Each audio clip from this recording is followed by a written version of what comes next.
നമസ്കാരം, ഞാൻ doctor Sajitha Surendran, Sreenarayana institute of medical സയൻസിൽ consultant gynaecologist and assistant professor OBG ആയിട്ട് വർക്ക് ചെയ്യുന്നു. എനിക്കിന്ന് പറയാനുള്ളത് ഒരു കാര്യത്തെ പറ്റിയാണ്. ആർത്തവ വിരാമത്തിന് ശേഷമുള്ള ബ്ലീഡിംഗ് ഇത് നിസ്സാരമാണോ?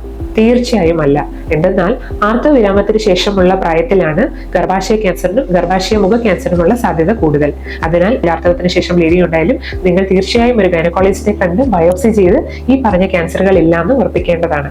എന്താണെന്ന് വെച്ചാൽ ഈ ക്യാൻസറുകളെല്ലാം നേരത്തെ സ്റ്റേജിൽ കണ്ടുപിടിച്ചാൽ, ഏർലി സ്റ്റേജസിൽ കണ്ടുപിടിച്ചാൽ നല്ലൊരു ശതമാനവും സർജറിയോടുകൂടി ക്യൂർ ചെയ്യാവുന്നതാണ്. ഗർഭാശയ ക്യാൻസറിനെ പറ്റി പറയുകയാണെങ്കിൽ ഏർലി സ്റ്റേജസിൽ സർജറി ചെയ്ത് ക്യൂർ ചെയ്യാവുന്നതാണ്. എന്നാൽ അഡ്വാൻസ് സ്റ്റേജസിലേക്ക് പോയാൽ പലപ്പോഴും സർജറിയും അതിനുശേഷം കീമോയോ റേഡിയേഷനും വേണ്ടി വന്നേക്കാം. ഗർഭാശയ മുഖ ക്യാൻസർ ആണെങ്കിലോ ഏർലി സ്റ്റേജസിൽ ഇതിനും സർജിക്കൽ ട്രീറ്റ്മെന്റോട് കൂടി നല്ലൊരു ശതമാനം ക്യൂർ ചെയ്യാവുന്നതാണ്. അഡ്വാൻസ് സ്റ്റേജസിൽ പലപ്പോഴും കീമോയോ റേഡിയേഷനുമാണ് ഇതിന്റെ ചികിത്സ. ഈ രണ്ട് ക്യാൻസറുകൾക്കുള്ള സർജറിയും കീമോതെറാപ്പിയും നിലവിൽ ശ്രീനാരായണ ഇൻസ്റ്റിറ്റ്യൂട്ട് ഓഫ് മെഡിക്കൽ സയൻസിൽ അവൈലബിൾ ആണ്. Thank you.